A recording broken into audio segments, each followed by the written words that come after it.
बिस्मिल्लाहिर्रहमानिर्रहीम। अस्सलाम वालेकुम everyone, welcome to N A tech solutions. जैसा कि आप जानते हैं कि हमारी टेंसेस की सीरीज़ स्टार्ट हुई हैं जो कि बहुत अच्छी जा रही हैं, जिसमें हमने प्रेजेंट की 3 वीडियोस कवर कर चुके हैं और अब हम प्रेजेंट की 4th यानी लास्ट वीडियो को आज कवर करने जा रहे हैं और उसमें हमारे पास प्रेजेंट परफेक्ट कंटिन्यूस टेंस हम करेंगे। ठीक है, अगर आपने पहली वीडियोज़ नहीं देखी तो आप जाके पहले पहली वीडियोज़ देखें, तब आपको इस टेंस की समझ आएगी। ये थोड़ा सा ट्रिकी टेंस है, तो इसके लिए आपको ये वीडियो 2 बार तकरीबन देखनी पड़ेगी। ये ऐसे समझ नहीं आता, ये थोड़ा सा मुश्किल हो जाता है।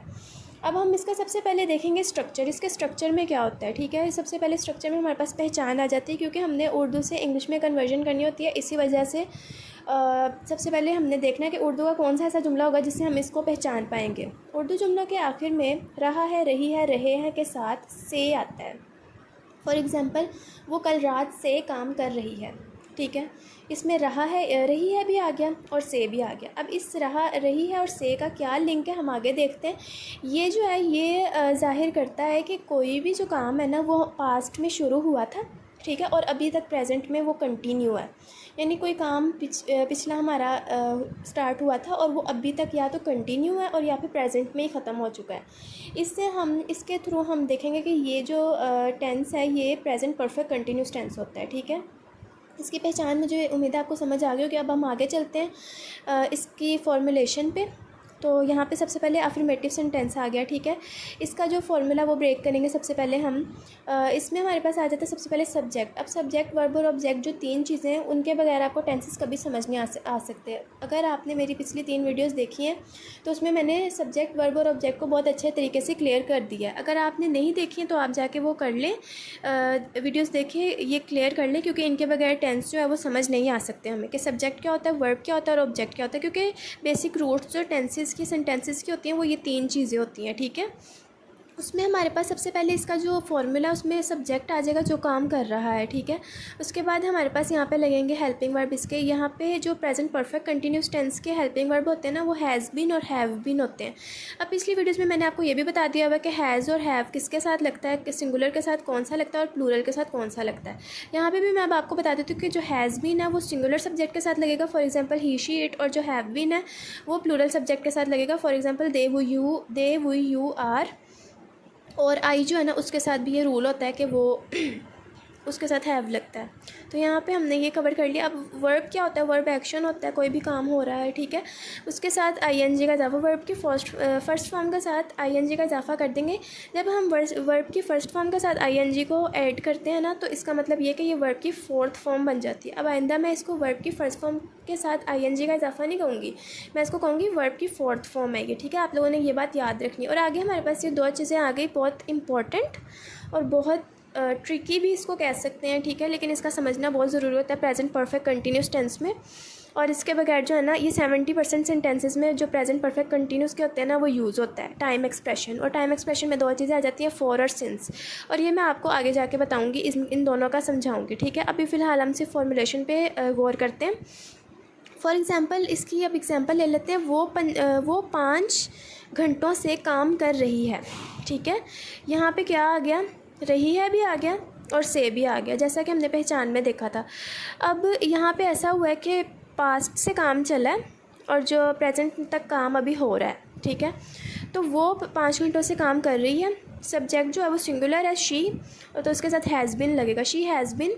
और वर्ब की 4th फॉर्म होगी, वर्क की 4th फॉर्म होगी वर्किंग। ठीक है, she has been working for, यहाँ पे लग गया टाइम एक्सप्रेशन हमारा 5 आवर्स। ठीक है, 5 घंटों से काम करिए। फॉर और सिंस का मैं आपको आगे जाके समझाती हूँ, अभी तक आप सिर्फ अपना ये इतना क्लियर करें, she has been working for 5 hours. ठीक है, अब हम चलते हैं नेगेटिव सेंटेंस की तरफ। नेगेटिव सेंटेंस में हमारे पास क्या आ जाता है, इसमें हमारे पास आ जाएगा सबसे पहले वही सब्जेक्ट।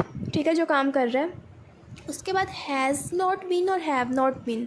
यहाँ पे सिंपल सा है कि हमने देखें पहले प्रेजेंट परफेक्ट पढ़ा हुआ है ना, उसमें हैज़ नॉट और हैव नॉट लगता था।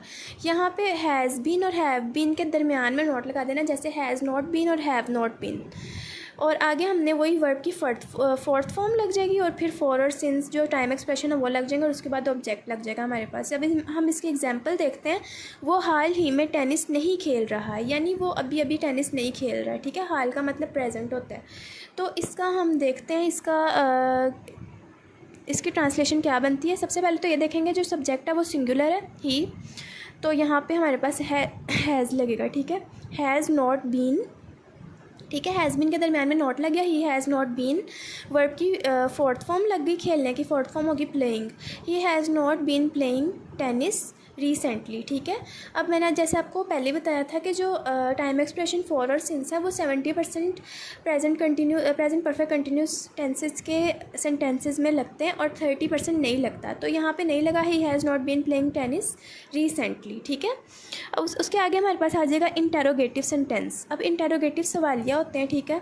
अब यहाँ पे भी वही काम आ गया कि जैसे हमने प्रेजेंट परफेक्ट टेंस में किया था कि हैज़ और हैव जो है वो सब्जेक्ट से पहले यानी सेंटेंस के शुरू में आ जाता है इंटेरोगेटिव में।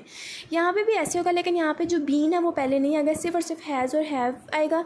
उसके बाद हमारे पास सब्जेक्ट लगेगा, उसके बाद बीन लगेगा, ठीक है। बीन लाजमी लगाना है सब्जेक्ट के बाद, और उसके बाद वही सेम चीज़ें आ गई वर्ब की फोर्थ फॉर्म के साथ फॉर और सिंस का इजाफा। फॉर और सिंस जो है टाइम एक्सप्रेशंस है। अब हम देखते हैं, ये बात याद रखनी है कि हैज़ बीन जो है ना वो सब्जेक्ट से पहले नहीं लगाना, सिर्फ हैज़ और हैव लगाना है, और जो सब्जेक्ट के बाद बीन लगाना है, ठीक है। उसके बाद हम इसकी एग्जांपल देखते हैं, क्या वो सुबह से पढ़ाई कर रहे हैं। सबसे पहले तो यहाँ पे एक चीज़ गौर करें कि यहाँ पे जो सब्जेक्ट है वो हमारे पास प्लूरल है, ठीक है। तो यहाँ पर हमारे पास हैव लगेगा, हैव। उसके बाद दे आ गया सब्जेक्ट्स, और उसके बाद बीन लगा, सब्जेक्ट के बाद बीन लगाना। हैव दे बीन, वर्ब की फोर्थ फॉर्म लगी studying, have they been studying since. यहाँ पे भी टाइम एक्सप्रेशन आ गया मॉर्निंग। अब इन टाइम एक्सप्रेशंस को मैं आपको आगे जाकर समझाती हूँ, अभी तक आप सिर्फ इतना समझें। Have they been studying since morning, क्या वो सुबह से पढ़ाई कर रहे हैं। उम्मीद है आपको स्ट्रक्चर समझ आ गया होगा, लेकिन टाइम एक्सप्रेशंस मुझे पता है आपको अभी समझ नहीं आए, और वो इतनी आसानी से समझ आते भी नहीं, इसी वजह से वो मैंने बाद में रखे हैं ताकि आप सबको बहुत अच्छे से समझ आ जाए। उसके बाद हम आइडेंटिफिकेशन पे जाते हैं कि इसकी आइडेंटिफिकेशन कैसे करते हैं। जैसे कंटिन्यूस टेंस में फोर्थ फॉर्म लग जाती है ना वर्ब की, आईएनजी लग जाती है वर्ब के साथ, और हमारे पास हेल्पिंग वर्ब्स आ जाते हैं आई इज़ एम आर। और परफेक्ट टेंस में क्या होता है कि उसमें हमारे पास हैज़ और हैव लग जाते हैं, ठीक है, डू और डज लग जाते हैं। इसी तरीके से इसकी जो आइडेंटिफिकेशन है ना हमारे पास वो हैज़ और हैव बीन होती है, ठीक है। और उसके बाद वर्ब की फोर्थ फॉर्म होती है, और जो टाइम एक्सप्रेशन है वो भी होता है। तो पॉजिटिव सेंटेंस में हैज़ बीन और हैव बीन और वर्ब की फोर्थ फॉर्म लग जाती है, ठीक है। और जो 70% सेंटेंसेज है उसमें हमारे पास क्या लग जाता है, टाइम एक्सप्रेशन लग जाता है। फॉर एग्जांपल वो खाना पका रही है, शी, ठीक है, क्योंकि ये सिंगुलर सब्जेक्ट है। हैज़ बीन कुकिंग डिनर, बहुत ही सिंपल है। उसके बाद हम नेगेटिव सेंटेंस देखेंगे, उसमें हमारे पास क्या होता है, जैसे मैंने आपको पीछे समझाया, हैज़ बीन और हैव बीन के दरमियान में नोट लगा देना है। हैज़ नॉट बीन और हैव नॉट बीन, उसके बाद सेम है सारा, ठीक है। वर्ब की फोर्थ फॉर्म लग जाती है। फॉर एग्जांपल वो हाल ही में सफ़र नहीं कर रहा है, हाल हमने पीछे पढ़ा है कि प्रेजेंट को कहते हैं, तो इसको हम जो है वो कन्वर्ट करते हैं इंग्लिश में। सबसे पहले देखेंगे कि सब्जेक्ट जो है वो सिंगुलर है ही, तो उसके साथ हमारे पास हैज़ लगेगा, और उसके साथ क्योंकि ये नेगेटिव है तो ही हैज़ नॉट बीन, और वर्ब की फोर्थ फॉर्म आ गई ट्रैवलिंग, और जो हाल है उसको रिसेंटली कहेंगे, he has not been travelling recently, ठीक है। उसके बाद इंटेरोगेटिव सेंटेंस आ गया हमारे पास। इंटेरोगेटिव सेंटेंस में हमारे पास क्या होता है, हैज़ और हैव जो है ना वो सेंटेंस की बिगिनिंग में लिख दिया जाता है, ठीक है, सब्जेक्ट से पहले, और जो बीन है ना उसको सब्जेक्ट के बाद में लिखा जाता है, और फिर वर्ब की फोर्थ फॉर्म और जो भी हमारे पास टाइम एक्सप्रेशन और ऑब्जेक्ट है वो हमारे पास लग जाते हैं। अब इसके एग्जांपल देखेंगे, क्या वो प्रोजेक्ट पर काम कर रहे हैं। क्योंकि यहाँ पे ये ज़्यादा है तो है सब्जेक्ट ज़्यादा है, हैव आगे आ गया, हैव शुरू में लग गया ना हमारे पास, ठीक है। उसके बाद सब्जेक्ट लग गया दे बीन, ठीक है, have they been working, fourth form आ गई वर्ब की on the project, have they been working on the project. ये इसकी आइडेंटिफिकेशन हो गई, ठीक है। अब हम आगे चलेंगे टाइम एक्सप्रेशंस पे, जो बहुत ही इंपॉर्टेंट और ट्रिकी होते हैं, तो हम इनको देखेंगे। सबसे पहले सिंस और फोर होते हैं टाइम एक्सप्रेशन हमारे पास दो, ठीक है, एक होता है सिंस और एक होता है फोर। अब हमने ये याद रखना है, एक टाइम वो होता है जिसका हमें एग्जैक्ट पता होता है, ठीक है, कि ये टाइम जो है ना वो इतना गुजर चुका है और हमें उसका एग्जैक्ट पता है। लेकिन एक टाइम ऐसा होता है जिसका हमें एग्जैक्ट पता नहीं होता, हमें ये तो पता होता है कि वो कितना गुजर चुका है, लेकिन हमें उसको एग्जैक्टली नहीं पता होता कि वो कितना गुजर चुका है, ठीक है। फॉर एग्जांपल मैं आपको यहाँ पे सिंस सबसे पहले समझाती हूँ। ये जो है ना वो एक्शन का स्टार्टिंग पॉइंट जो है वो शो करता है, ठीक है। जैसे वो 8 बजे से पढ़ाई कर रही है, ठीक है। 8 बजे जो है ना वो एक हमारे पास क्या हो गया, एग्जैक्ट टाइम हो गया, ठीक है, एग्जैक्ट टाइम हो गया हमारे पास। लेकिन ये है कि ये हमारे पास जो है ना वो 8 बजे से पढ़ रही है ना, लेकिन हमें ये नहीं पता कि वो 8 बजे से कि वो रात के 8 बजे से पढ़ी है या सुबह के 8 बजे से पढ़ी, क्योंकि हमें इसका एग्जैक्ट टाइम नहीं पता। समझ आ रही है आपको? ये एग्जैक्ट टाइम नहीं पता हमें। तो ये तो हमें उसने सिर्फ़ और सिर्फ एक्शन का स्टार्टिंग पॉइंट बताया है, उसने हमें एग्जैक्ट टाइम नहीं बताया, उसने हमें ड्यूरेशन नहीं बताई। ये याद रखना आपने, जिस टाइम में हमें ड्यूरेशन पता नहीं चलती है ना, उसमें हमारे पास सिंस लगेगा, ठीक है। क्योंकि ये हमें नहीं पता कि ये कौन से 8 बजे हैं, ये कब के 8 बजे हैं, तो इसी वजह से इसको हम जो है वो कन्वर्ट करेंगे इंग्लिश में। शी हैज़ बीन स्टडिंग, इसका तो आपको पता है, ठीक है। सिंस 8 AM, यहाँ पे सिंस लग जाएगा, टाइम एक्सप्रेशन 8 AM, ठीक है। ये तो हमने अपनी तरफ से लगा दिया ना 8 AM, ठीक है। लेकिन हमें नहीं पता कि वो रात के 8 बजे से कर रही है पढ़ाई या फिर सुबह के 8 बजे से पढ़ाई कर रही है, तो हम इधर ये वाला टाइम एक्सप्रेशन लगा देंगे सिंस। उसके बाद हम एक टाइम ऐसा होता है हमारे पास जिसके हमें एग्जैक्ट ड्यूरेशन पता होती है कि कितना जो टाइम है ना वो गुजर चुका है, या कितना टाइम मतलब हमने जो है स्पेंड कर लिया वगैरह, ठीक है। अब हमने देखना है कि 4 जो है ना वो क्या, वो ड्यूरेशन, ये आ गया ना यहाँ पे, duration shows the duration of an action. लेकिन सिंस जो है ना वो सिर्फ और सिर्फ starting point of an action show करता है, वो ड्यूरेशन ऑफ एन एक्शन जो है ना वो शो नहीं करेगा, ठीक है। लेकिन जो हमारे पास 4 है वो ड्यूरेशन जो है वो शो करता है। तो जहाँ पे हमारे पास टाइम की एग्जैक्ट ड्यूरेशन हमें पता हो वहाँ पे 4 लगेगा। फॉर एग्जांपल यहाँ पे आ गया, वो 3 घंटों से पढ़ाई कर रही है, ठीक है। वो 3 घंटों से पढ़ाई करी, अब 3 घंटे हमें पता है, ठीक है, कि 3 घंटे जो है ना वो गुजर चुके हैं, और हमें उसकी ड्यूरेशन एग्जैक्टली पता है कि हाँ ये जो काम है ना ये हो रहा है, ठीक है, 3 घंटों से हो रहा है।